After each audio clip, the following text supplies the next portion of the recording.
Di balik kesuksesan Laras sebagai wanita karir yang disiplin, ada satu keputusan keliru yang mengubah seluruh hidupnya. Memecat pria tua hanya karena terlambat 1 menit. Namun siapa sangka 1 menit itu menyimpan rahasia besar tentang masa lalu yang selama ini disembunyikan darinya. Saat kebenaran akhirnya terungkap, Laras harus menghadapi penyesalan yang paling dalam. Dan seseorang yang seharusnya ia panggil dengan satu kata sederhana, ayah. Tapi bisakah sebuah hubungan yang hancur sejak lahir kembali disatukan hanya dengan 1 menit keberanian? Sahabat semuanya, sebelum kita lanjutkan cerita ini, mari tuliskan di komentar dari mana saja sahabat menonton cerita ini. Semoga yang subscribe kami doakan dimudahkan segala urusannya, dilapangkan rezekinya, disehatkan badannya, dan dikabulkan segala hajatnya. Amin ya Rabbal Alamin. Mari kita lanjut ceritanya.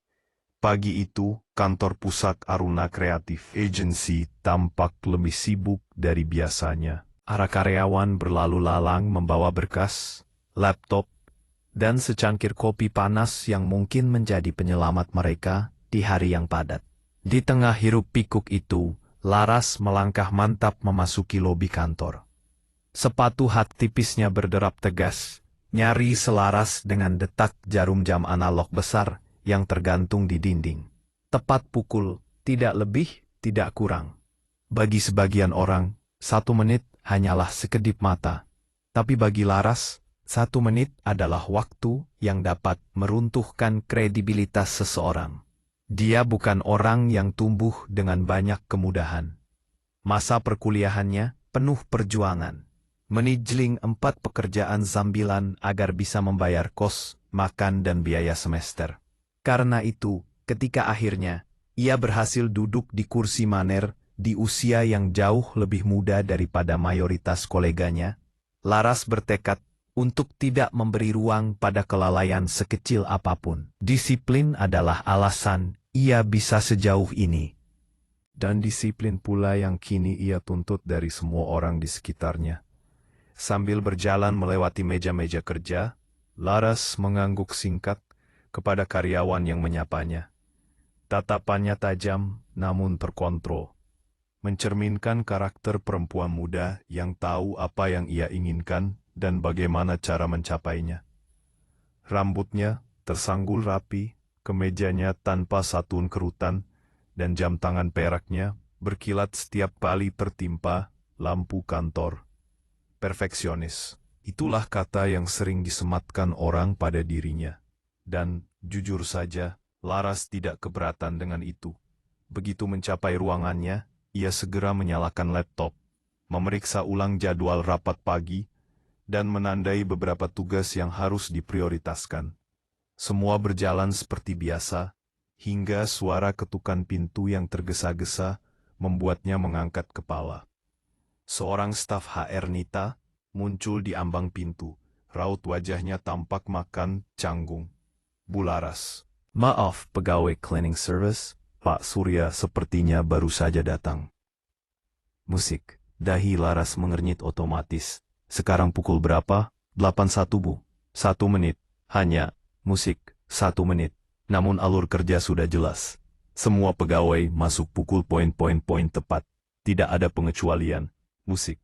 Bahkan untuk pegawai paling senior sekalipun. Panggil dia ke sini, ujar Laras datar. Nita terlihat ragu. Tetapi, ia menuruti perintah itu. Tak butuh waktu lama. Seorang pria tua berjaket lusuh masuk dengan langkah pelan. Usianya mungkin sudah mendekati 60. Dengan rambut memutih dan garis-garis lelah menghiasi wajahnya. Namun, yang paling menonjol adalah sorot matanya. Musik, tenang, lembut, seolah menyimpan cerita hidup yang panjang. Maaf, Bu, ucapnya pelan. Saya terlambat. Laras mengamati jamnya sejenak kemudian menatap pria itu langsung. 1 menit, Pak, kita sudah membahas ini berkali-kali. Saya tidak bisa terus membiarkan kelalaian terjadi. Bapak tahu standar perusahaan ini. Pak Surya menunduk. Tangannya saling menggenggam tampak gelisah. Saya mengerti, Bu. Hanya saja, hari ini, saya tidak mau mendengar alasan Pak. Laras memotong kalimat itu cepat, nadanya tegas, namun tetap terkontrol. Kedisiplinan itu bukan bersyarat. Kalau saya memberi toleransi hari ini, besok pasti ada lagi. Saya harus memastikan semua karyawan mengikuti aturan tanpa kecuali. Ruangan itu mendadak terasa dingin.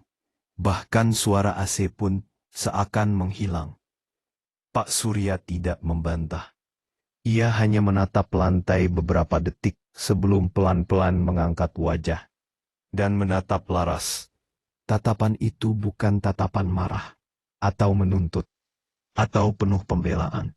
Justru sebaliknya ada kelembutan aneh seperti seseedang menatap anaknya sendiri. Tatapan itu membuat Laras mengerjap. Ada sesuatu musik yang samar tergerak di dadanya seperti kenangan yang hampir muncul ke permukaan namun terhalang kabut musik tebal. Dalam sekian detik ia merasakan sesuatu yang tidak bisa ia jelaskan. Sebuah rasa hangat sekaligus perih. Namun ia menepisnya cepat. Saya harus mengambil keputusan, Pak Surya. Laras berdiri menatapnya musik dengan formal dan berjarak. Mulai hari ini, Bapak tidak bekerja di sini lagi. Silahkan selesaikan musik, administrasi, dengan HR. Hening. Sekian, musik detik panjang yang terasa seperti menit. Pak Surya mengangguk pelan. Baik, Bu. Ia melangkah pergi. Namun sebelum benar-benar melewati pintu, pria itu berhenti sejenak dan menatap Laras untuk musik terakhir kalinya. Tatapan itu entah kenapa menusuk lebih dalam dibanding kalimat apapun. Seperti ada pesan yang ingin ia sampaikan, tetapi memilih menahan diri. Saya mengerti, ujarnya lirih. Hati-hati bekerja, Bu Laras. Hanya itu, kalimat musik singkat, sederhana, tapi terasa mengandung makna lain yang tidak bisa Laras pahami. Dan begitu pintu tertutup, Laras merasakan sesuatu yang mengganggu di dadanya. Seakan ia baru saja mengambil keputusan penting, tapi di waktu yang salah, ia mencoba mengabaikannya. Laras kembali duduk, menyalakan kembali presentasi yang harus musik ia siapkan, lalu berusaha menyibukkan diri, seperti biasa.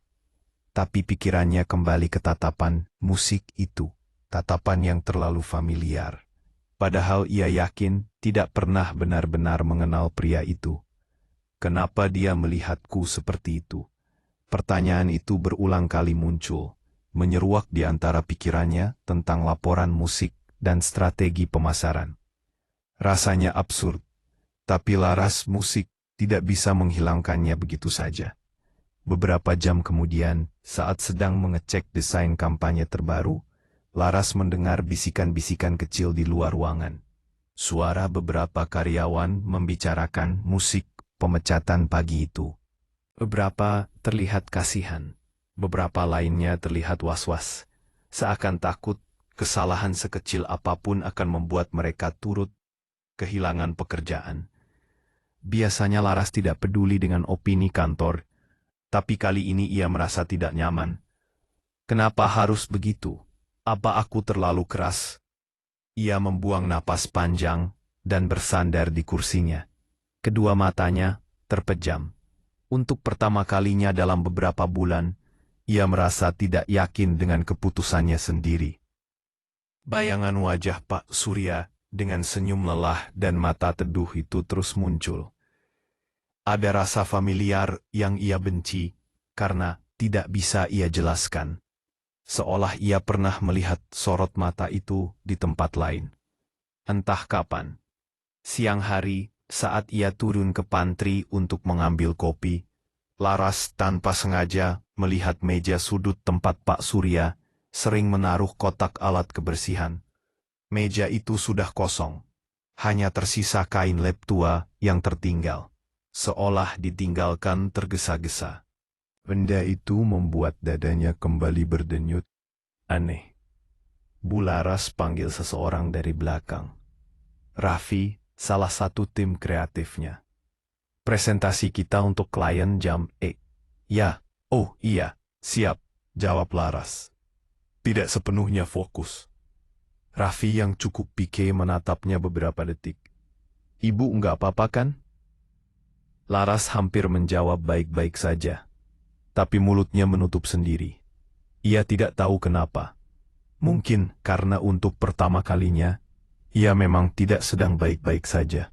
Benda itu hanya sedikit pusing, ujarnya. Akhirnya Raffi mengangguk sopan dan kembali ke ruangannya. Laras menghela napas panjang lalu memutuskan kembali ke ruangannya. Ia mencoba bekerja keras agar pikirannya, pusing, teralihkan. Namun hasilnya nihil. Fokusnya buyar. Ia membaca satu paragraf, lalu harus mengulangnya lagi. Tangannya gelisah mengetuk-ngetuk meja. Tanpa sadar, ini tidak masuk akal. Hanya pegawai yang terlambat. Aku sudah melakukan yang benar. Namun setiap kali ia mencoba menegaskan itu pada dirinya sendiri, bayangan sorot mata Pak Surya kembali muncul. Lebih kuat. Sore hari semua pekerjaan selesai. Laras menutup laptopnya. Ia berdiri di depan jendela besar kantornya, memandangi hiruk-pikuk kota di bawah. Langit tampak kemerahan, menandai senja yang turun perlahan. Biasanya pemandangan ini membuatnya bangga, seperti pengingat bahwa ia berada di tempat yang tepat di kota penuh kompetisi yang menuntut kedisiplinan. Tapi sore itu pemandangan yang sama terasa melankolis. Kenapa aku merasa seperti melakukan kesalahan besar? Pertanyaan itu menggantung tanpa jawaban. Laras mengambil tasnya, mematikan lampu ruangan lalu menutup pintu kantor yang sepi. Namun sejak pagi itu, sesuatu dalam dirinya mulai berubah. Halus tapi nyata. Seakan ada pintu melong masa lalu yang retaknya mulai terlihat. Menunggu waktu untuk benar-benar terbuka dan Laras, tanpa ia sadari baru saja melangkah menuju hari-hari yang akan mengubah hidupnya selamanya. Suara dering jam alarm memenuhi kamar tidur Laras, menggema keras di ruang yang selalu tersusun rapi. Ia bangun dengan kepala berat. Seakan semalam ia berlari maraton, meski jelas-jelas hanya tidur. Namun tidur itu tidak damai. Mimpi yang muncul semalam dan malam sebelumnya terasa terlalu nyata untuk diabaikan. Seseorang memanggil namanya, bukan Laras, bukan Bu Laras, melainkan panggilan kecilnya yang tidak pernah ia gunakan lagi sejak bertahun-tahun yang lalu. Rara, sini, nak. Suara itu lembut, hangat seperti suara yang pernah membuatnya merasa aman. Namun wajahnya selalu kabur dalam mimpi, hanya bayangan seorang pria dewasa berdiri membelakangi cahaya matahari dengan siluet lelah, tapi penuh kasih sayang. Mimpi itu muncul berulang, seakan menuntut sesuatu darinya. Laras duduk di tepi tempat tidur, memegang kepalanya. Apa-apaan sih ini, gumamnya. Mimpi itu sudah muncul 3 malam berturut-turut sejak ia memecap Pak Surya. Dan setiap kali terbangun, dadanya terasa pegal, seperti ada sesuatu yang tersangkut di dalamnya. Ia berjalan ke depan cermin dan menatap pantulan dirinya. Wajahnya terlihat kurang segar. Ada lingkaran tipis di bawah mata. Seorang maner muda dengan standar disiplin sekeras baja. Tapi pagi ini terlihat seperti seseorang yang kehilangan arah. Gara-gara mimpi bodoh itu, pikirnya. Meski ia tahu jauh di dalam hati, mimpinya bukan sekadar mimpi. Pagi itu, Laras berangkat lebih awal dari biasanya.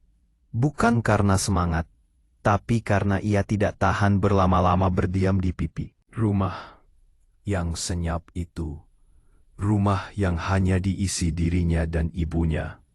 Atau mungkin musik, tepatnya 2 orang yang sering berbicara, tapi jarang benar-benar saling mendengarkan. Saat Laras turun ke lantai bawah, Ia menemukan ibunya Ratna sedang membuat teh. Wanita parubaya itu tersenyum sopan seperti biasa. Namun matanya tampak canggung ketika melihat Laras. "Kamu bangun cepat hari ini," komentar ibunya Musik sedikit terkejut. Laras membuka kulkas. "Aku mau berangkat awal. Banyak kerjaan." Ibunya mengangguk lalu menatap Laras dengan ragu. "Semalam, Musik, kamu gelisah sekali. Ibu dengar kamu ngomong sendiri." Laras membeku. "Mungkin cuma mimpi buruk." Ratna tampak ingin bertanya lebih jauh. Namun ia menahan diri. Itu kebiasaan lamanya menahan segala hal yang menurutnya bisa memancing konflik. Namun justru karena itulah hubungan mereka terasa hambar belakangan ini. "Rara, Musik, kamu mimpi apa?" tanya ibunya akhirnya pelan. Dan entah kenapa, Musik, pertanyaan itu membuat Laras merinding. Ia mengacak rambut, pura-pura sibuk mencari Musik, roti. "Nggak penting, Bu Ratna." Kembali terdiam. Senyap mengisi dapur, hanya terdengar suara sendok beradu dengan gelas. Setelah beberapa saat, Laras, "Bu, dulu waktu aku kecil, aku sering dipanggil Rara." Ya, ibunya menoleh cepat. Ekspresinya berubah tegang dalam hitungan detik. "Kenapa nanya Musik begitu?" "Tadi kepikiran aja," jawab Laras, mencoba musik santai. Kayaknya ada seseorang yang ibunya langsung memotong suaranya tiba-tiba kaku. "Itu cuma panggilan kecil. Udah lama tidak dipakai. Jangan dipikirkan." Seolah-olah pertanyaan itu adalah sesuatu yang berbahaya. Laras mengerutkan mata, mencoba membaca sikap ibunya. Ratna tidak pandai berbohong. Gerak tangannya yang gelisah. Cara ia mengalihkan pandangan. Semua terlihat jelas. "Bu, aku hanya tanya," kata Lara sambil menahan rasa jengkel. "Gak ada maksud apa-apa." Ratna memaksa tersenyum. "Ibu cuma nggak mau kamu membuang waktu memikirkan hal-hal yang sudah lama lewat." Laras membuka mulut ingin bertanya hal yang sudah lama ingin ia ketahui tentang ayahnya. Musik, tentang masa kecil yang selalu tampak bolong. Namun ia menutup mulut. Musik lagi. Tidak ada gunanya. Ibunya selalu menolak membicarakan itu. Akhirnya, Laras hanya berkata, "Aku berangkat dulu." Ratna mengangguk. Musik, meski wajahnya masih menyimpan ketegangan yang tidak biasa, kantor terasa berbeda pagi itu. Biasanya ketika Laras masuk, semua orang Musik berdiri sedikit lebih tegak, menyapa dengan penuh formalitas. Namun hari ini, suasana terasa kaku. Ada beberapa pandangan yang mengarah ke pintu ketika ia datang, namun cepat-cepat dialihkan. Laras memperhatikan, tapi tidak menunjukkan reaksi. Ia hanya berjalan menuju ruangannya seperti biasa. Meski jantungnya sedikit berdegup lebih cepat, ketika ia membuka pintu ruangan, ia menemukan sebuah sapu dan kain pel yang belum dibereskan. "Alat-alat itu biasanya berada dalam tanggung," jawab Pak Surya. Seseorang jelas belum menata ulang sistem kerja setelah kepergian pria itu. Laras diam menatap alat-alat itu cukup lama. Mengapa benda-benda sederhana itu membuat dadanya terasa berat?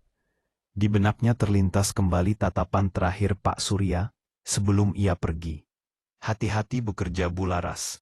Tatapan dan suara itu entah kenapa terdengar seperti milik seseorang yang sangat mengenalnya.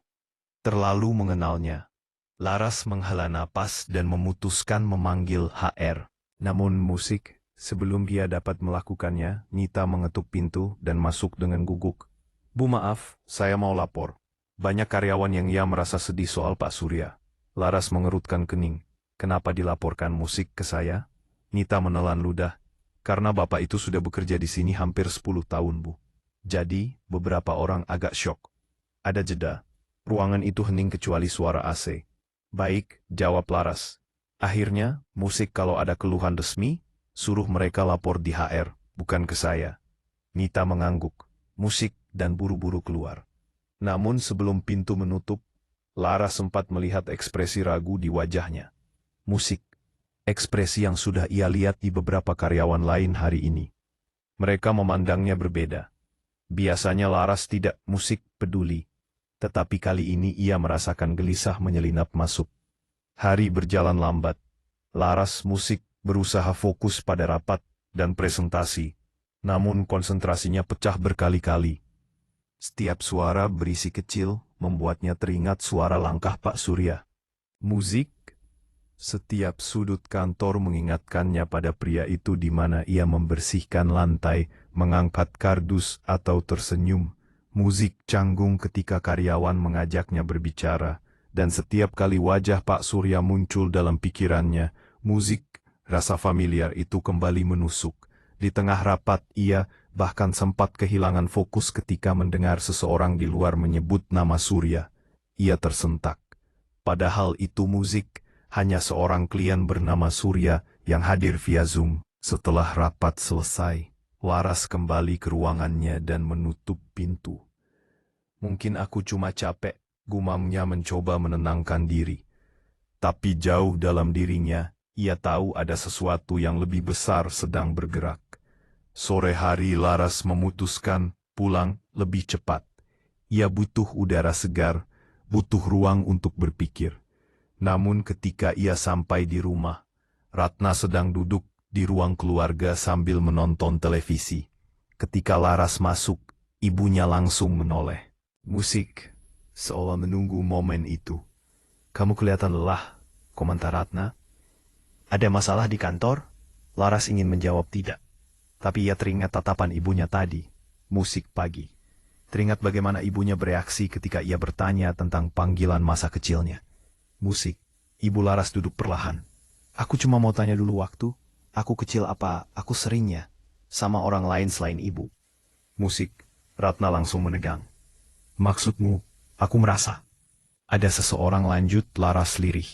Pria mungkin yang sering memanggilku Rara. Kenapa musik? Aku nggak ingat siapa.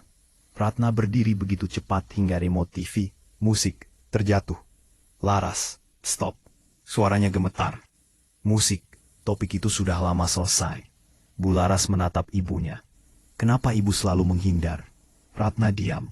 Wajahnya berubah pucat, seolah pertanyaan itu membuka luka lama yang belum sembuh. Musik, tapi ia tidak menjawab apapun. Ia hanya berkata, ibu capek, mau ke kamar musik dulu. Lalu ia pergi meninggalkan Laras sendiri. Hening merayap musik di ruang keluarga seperti udara pekat yang menekan. Malam itu Laras musik tertidur dengan pikiran yang kacau.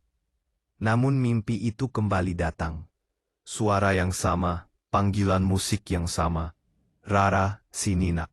Kali ini pria dalam mimpinya musik sedikit lebih jelas.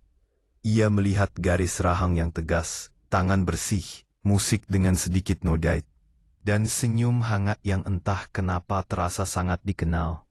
Laras ingin mendekat, tapi sebelum musik ia sempat menyentuh sosok itu. Semuanya mendadak gelap dan suara itu berubah menjadi suara Pak Surya. Hati-hati bekerja Bu Laras. Laras terbangun dengan teriakan kecil. Dadanya sesak, musik tangannya dingin. Dan untuk pertama kalinya ia merasa takut dengan kebenaran yang mungkin musik sedang menunggunya. Sesuatu sedang bergerak dari masa lalu. Musik, sesuatu yang selama ini disembunyikan dipendam rapat-rapat oleh ibunya dan mungkin juga oleh dirinya sendiri. Musik, sesuatu yang mulai menuntut untuk dihadapi. Laras mengetik pelan-pelan di keyboard, memastikan setiap laporan yang ia buat benar dan lengkap. Musik, namun pikirannya terus berkelana ke sosok Pak Surya. Ada sesuatu, musik dari tatapan pria itu yang mengganggu pikirannya sejak kejadian di parkiran kemarin. Tatapan yang entah bagaimana, terasa familiar seolah berasal dari seseorang yang pernah hadir dalam hidupnya. Musik, tetapi ia tidak tahu kapan dan di mana. Setelah menahan rasa penasaran selama hampir setengah hari, akhirnya ia menyerah. Aku harus cari tahu, gumamnya pelan.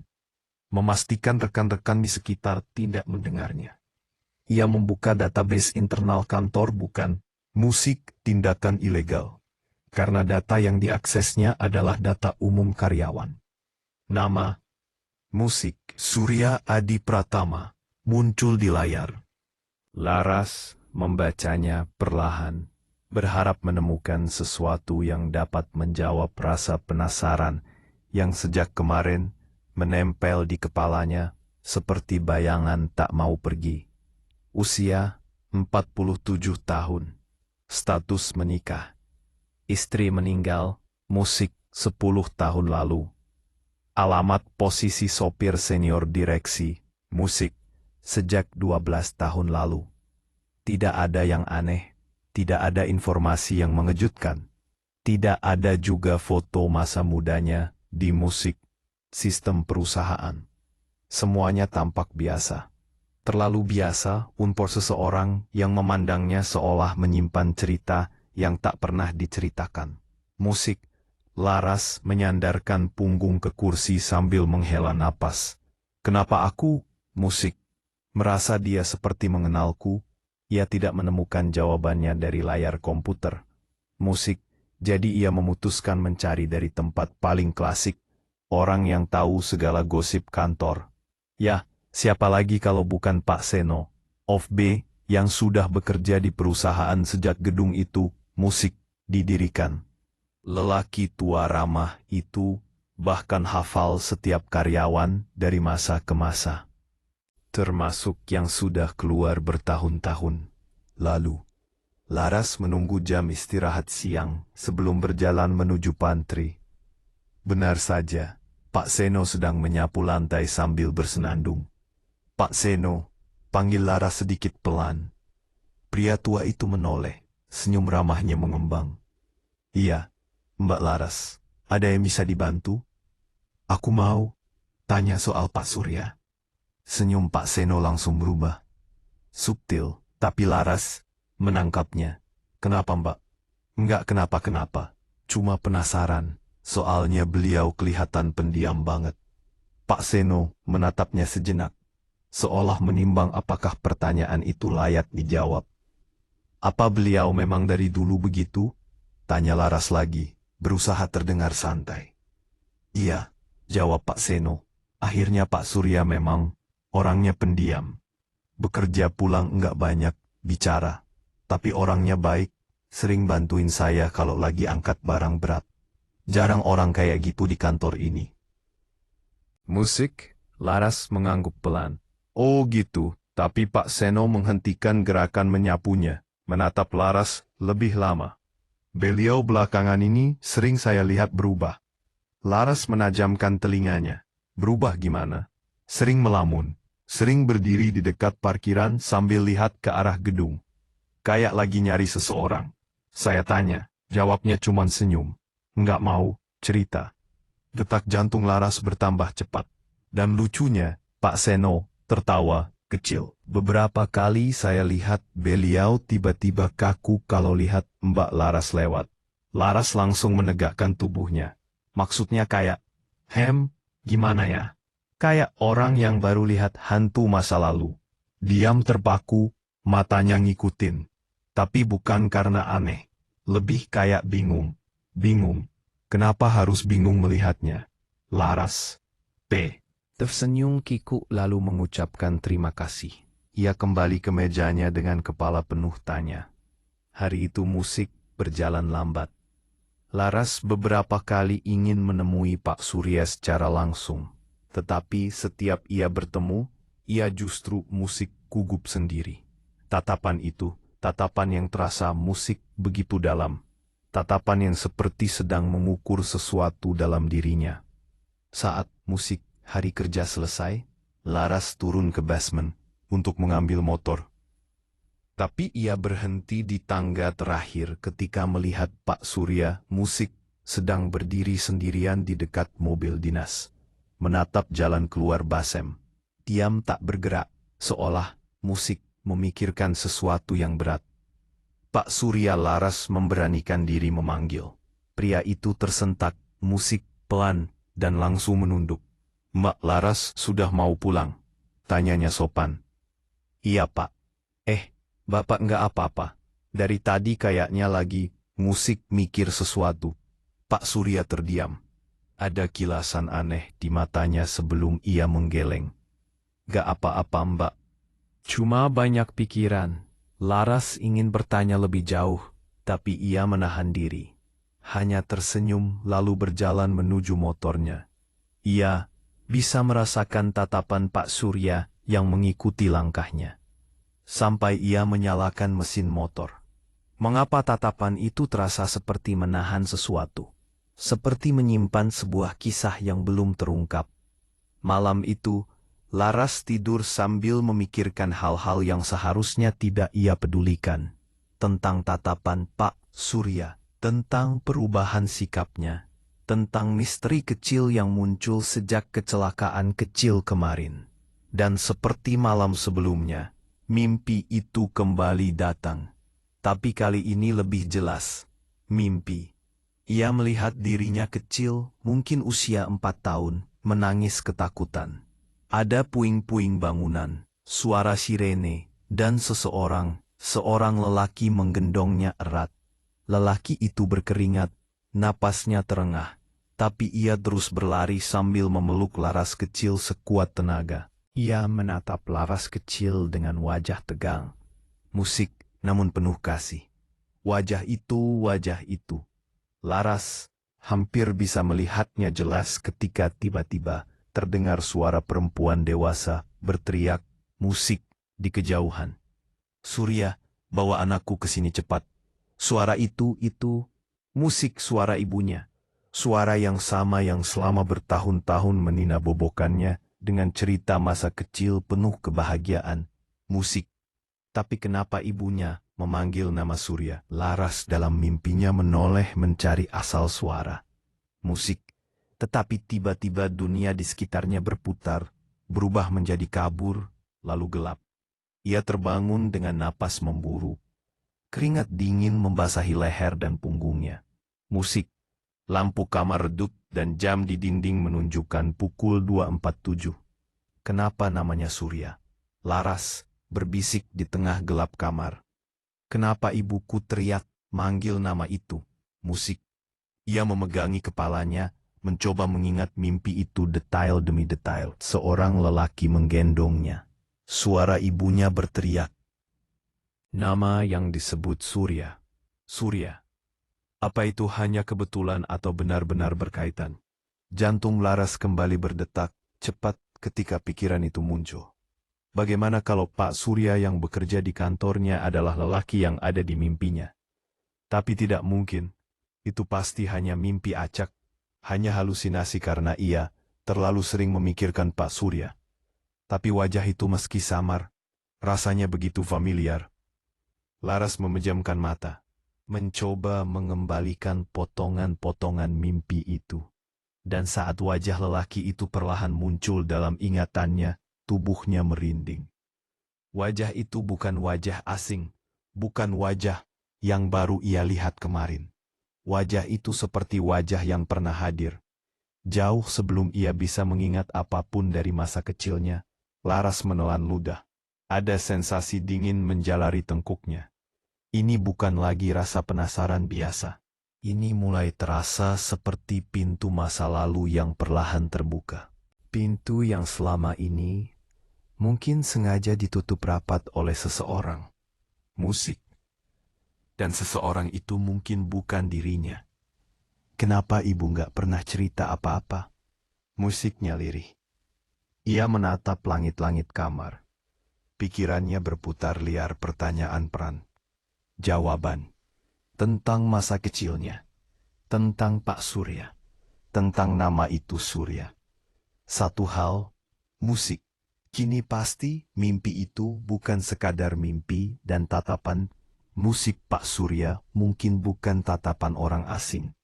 Malam itu Laras tidak bisa tidur lagi. Ada retakan halus pada kisah musik masa kecilnya. Retakan kecil yang perlahan membesar, memperlihatkan bahwa tidak semua cerita tentang masa lalunya seindah yang dikatakan ibunya.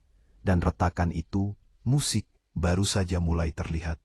Sejak mimpi itu, Laras hidup dalam kegelisahan yang tak bisa ia jelaskan kepada siapapun. kantor terasa berbeda. Setiap kali ia melewati basement atau melihat mobil dinas hitam yang biasa dikendarai Pak Surya, jantungnya berdetak lebih cepat dari yang seharusnya. Tidak ada kejadian apapun, tidak ada percakapan, tidak ada konfirmasi. Namun tatapan pria itu yang muncul beberapa kali secara tak terduga sepanjang hari, membuat benaknya penuh tanya. Ketika jam pulang tiba, Laras tidak langsung pulang. Ia duduk di motornya tanpa menyalakan mesin, hanya menatap kosong ke dalam helm yang tergeletak di pangkuannya. Kenapa mimpi itu terasa nyata? Kenapa wajah pria dalam mimpi itu mirip? Dengan ia meneguk ludah, tak sanggup melanjutkan pikirannya sendiri.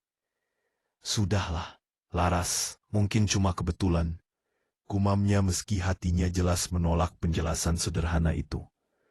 Malam itu, sepulang dari kantor, Laras duduk di kamar merenung. Mimpi itu kembali terngiang-ngiang semakin mengganggu. Dan ada satu hal yang membuatnya semakin tak tenang. Ibunya selalu berkata bahwa masa kecil Laras penuh kebahagiaan. Kamu itu anak yang paling beruntung, kata ibunya bertahun-tahun lalu. Gak pernah kekurangan kasih sayang. Tapi kenapa dalam mimpi itu Laras kecil berada di tengah puing-puing bangunan? Kenapa ia ketakutan? Dan siapa lelaki yang menggendongnya sambil berlari? Pertanyaan itu berputar-putar, menekan dadanya hingga ia hampir pusing. Sampai akhirnya Laras berdiri, mengambil napas dalam-dalam dan berkata pada dirinya sendiri, "Aku harus tahu." Ia berjalan menuju lemari musik tua yang jarang dibuka. Di bagian atas lemari ada sebuah kotak karton yang sudah kusam, musik tertutup debu, dan sedikit sobek di salah satu sisinya. Kotak itu berisi album foto lama, dokumentasi keluarga, dan berbagai benda dari masa kecilnya. Perlu usaha untuk menariknya keluar. Dan ketika kotak itu jatuh ke lantai dengan bunyi berat, debu berterbangan membuat Laras terbatuk. Ia duduk bersila di lantai, membuka kotak itu perlahan. Album pertama berisi foto-foto ketika ia bayi. Ibu menggendongnya di depan rumah kontrakan kecil. Ibu memotong kue ulang tahunnya yang ketiga. Ibu yang selalu tersenyum. Laras memperhatikan dengan seksama. Tetapi tidak ada seorang pun selain ibunya dalam foto-foto itu. Kemana ayah waktu itu? Gumamnya lirih. Ibunya selalu bilang ayah pergi sebelum Laras bisa berbicara. Namun cerita itu selalu samar. Seolah ada sesuatu yang disembunyikan.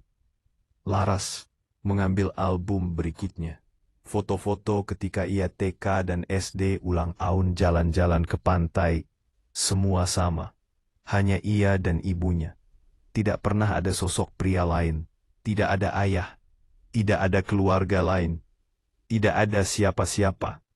Semakin lama ia melihat, semakin perasa ada yang tidak wajar. Laras kembali ke dalam kotak. Mengaduk-aduk isi di bawah album. Tumpukan kertas, bon lama. Beberapa surat dan sebuah kotak kecil warna coklat gelap. Tersembunyi di bawah lapisan kertas paling bawah. Kotak itu terkunci. Pantas ia tidak pernah melihatnya sebelumnya. Hatinya berdegup cepat. Ia mencoba membukanya, tetapi kunci kecilnya tidak ada.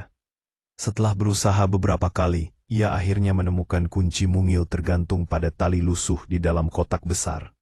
Seolah ibunya memang sengaja menyembunyikan sesuatu. Laras menelan ludah sebelum memutar kunci itu. Bunyi klik kecil menggema di kamar yang hening. Di dalamnya ada tumpukan surat tua yang warnanya sudah menguning dan satu foto. Foto-foto yang membuat napas Laras terhenti. Foto seorang wanita muda. Ibunya berdiri di samping seorang pria yang mengenakan kemeja sederhana dan tersenyum lebar. Pria itu Laras menutup mulutnya. Tubuhnya gemetar hebat. Wajah pria dalam foto itu sangat mirip dengan Pak Surya. Mirip sekali. Tidak mungkin ia salah lihat. Bahkan senyum yang tampak hangat itu sama, persis seperti senyum kiku Pak Surya. setiap kali menghindari tatapannya di kantor. Tidak mungkin, Laras bergumam dengan suara gemetar. Ia membolak-balik foto itu. Di bagian belakangnya tertulis, "Untuk kecil kita nanti dari Surya dan Mira." Mirip sekali. 2999. Laras hampir menjatuhkan foto itu dari tangannya. Untuk kecil kita. Untuk anak kita. Ia memejamkan mata, mencoba bernapas, tapi dadanya serasa diremas. Apakah ini ayahnya? Apakah pria yang selama ini hanya ia kenal sebagai sopir kantor itu adalah seseorang yang jauh lebih dekat dengan hidupnya? Pertanyaan itu menghantamnya bertubi-tubi, membuat ia nyaris tak bisa bernapas. Tapi tidak berhenti di sana. Ia kembali membuka isi kotak kecil itu dan menemukan sebuah surat yang masih tersegel. Amplopnya bertuliskan, "Untuk Laras. Jika suatu hari kamu mencarinya," jantungnya seperti mau meledak. Tangan Laras gemetar saat membuka amplop itu dan mengeluarkan selembar kertas. Tulisan tangan ibunya sangat ia kenali, namun melihat kalimat pertama, Laras langsung menutup surat itu rapat-rapat seperti takut dengan apapun yang tertulis di dalamnya. Ia tidak siap, ia benar-benar tidak siap. Emosi yang mencuat di dalam dirinya berputar tidak karuan. Marah karena ibunya menyembunyikan sesuatu sebesar ini. Bingung karena kenyataan yang tiba-tiba berubah begitu drastis. Takut karena masa kecilnya, yang ia kira penuh kebahagiaan, ternyata menyimpan bagian-bagian gelap yang tidak pernah diceritakan. "Kenapa, Bu?" Suara Laras pecah. Ia menatap foto itu lagi. Ibunya yang tampak sangat bahagia, bersama pria yang sangat mirip Pak Surya. Senyum yang tidak pernah ia lihat lagi, sejak ia lahir. Mungkinkah ibunya mencintai pria itu dan pria itu? Jika benar Pak Surya, kenapa sekarang menjadi sopir? Kemana mungkinkah ia selama ini? Kenapa ia tidak pernah muncul dalam hidup Laras? Kenapa semuanya terasa seperti kepingan puzzle yang sengaja dibuang ke sudut-sudut gelap, agar tidak pernah ditemukan? Laras menahan air mata. Namun semakin ia berusaha, semakin deras mata itu jatuh. Hatinya kacau. Kamar yang biasanya terasa nyaman, kini seperti ruang sempit yang menyesakan. Ia mengambil foto itu, menatapnya lama, sangat lama, sampai matanya perih. Lalu pikirannya membawa ia pada tatapan Pak Surya kemarin sore. Tatapan yang penuh sesuatu yang ia tidak pahami saat itu. Tatapan yang sekarang terasa seperti rindu yang dipendam puluhan tahun. Laras menutup wajahnya dengan kedua tangan. Tidak mungkin. Kenapa harus dia? Ia bangkit berjalan,